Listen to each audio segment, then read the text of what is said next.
band. So we don't talk about this, and maybe we don't really realize it, but DC has a rich musical history. I mean, you know, Marvin Gaye and Roberta Flack and others, but DC, Duke Ellington.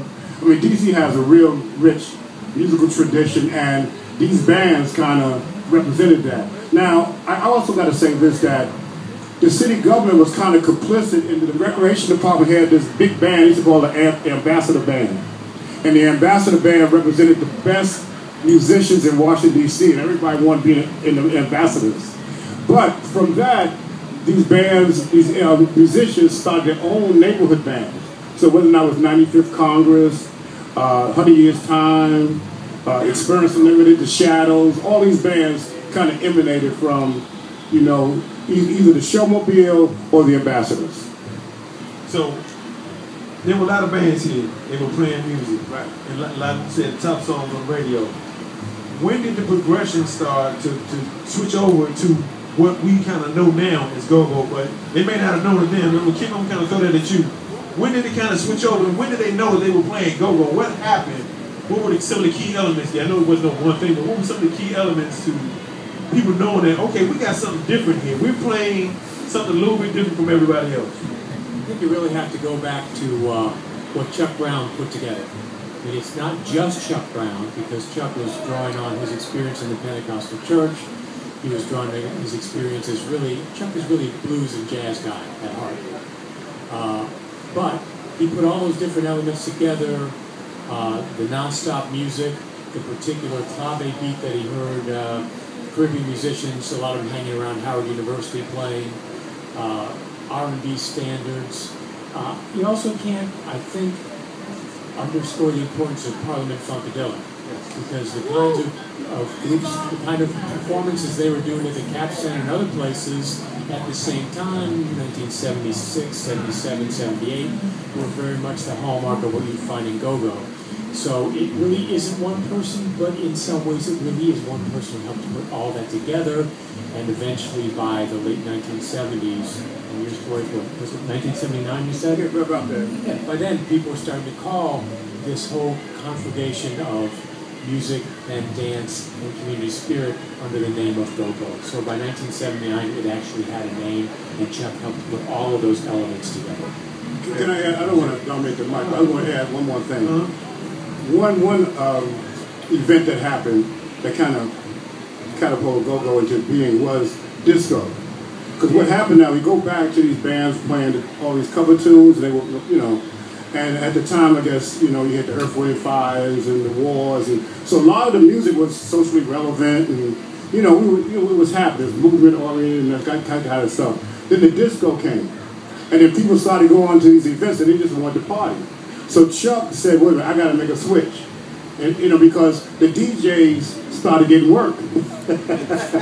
So Chuck said, wait a minute, we got to do something to keep these people on the dance floor. And that's when the beat that we know, after he finished a song, Kim Boy, whoever the drummer was at the time, Ricky, would keep playing and keep people on the dance floor. And that's when Chuck said, well, I got something going on here. And you're so right, because one of the Soul Searchers earlier, they were saying that the club owners were paying the DJs to play. That's right. And they came to Chuck, and they said, well, why should I pay you when I got this DJ right here that keep things going? Chuck said, well, I can keep it going too. And that's what the Soul Searchers, the band told me. Right. Chuck said, I keep it going too. So that would add it to him keeping the music going. But let me jump forward and jump back at the same time. Darren X.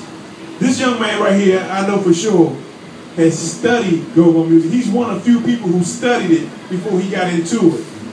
Tell us what you saw as a young person coming up. What did you see in this new music that was out there, and what attracted you to it?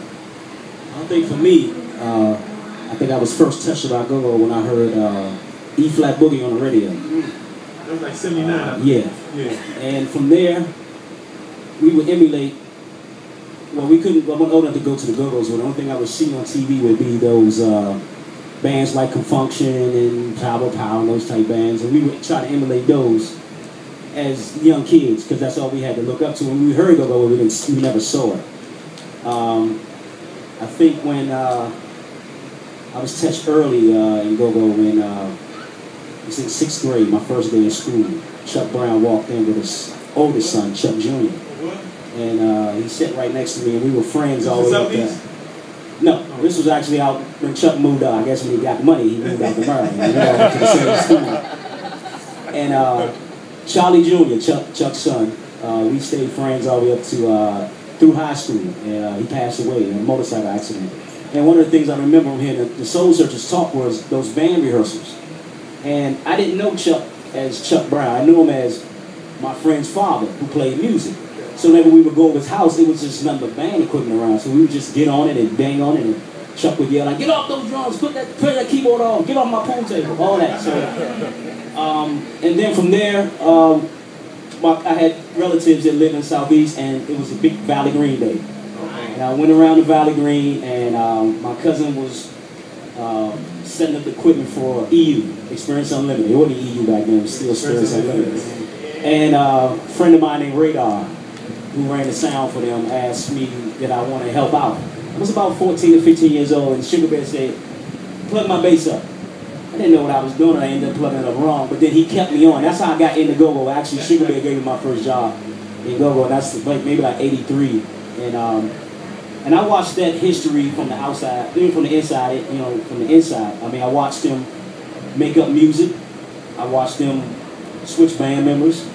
It's like, as a person who grew up loving it and watching it, I kind of like, it belongs to me, you know what I mean? That what made me who I am. So when I finally got into the band, like in 1990, I started playing with Rare Essence.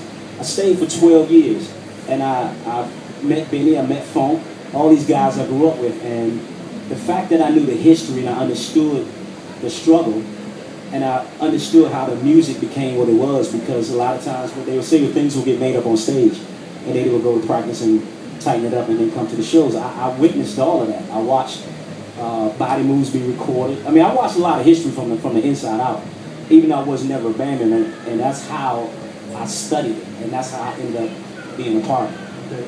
You said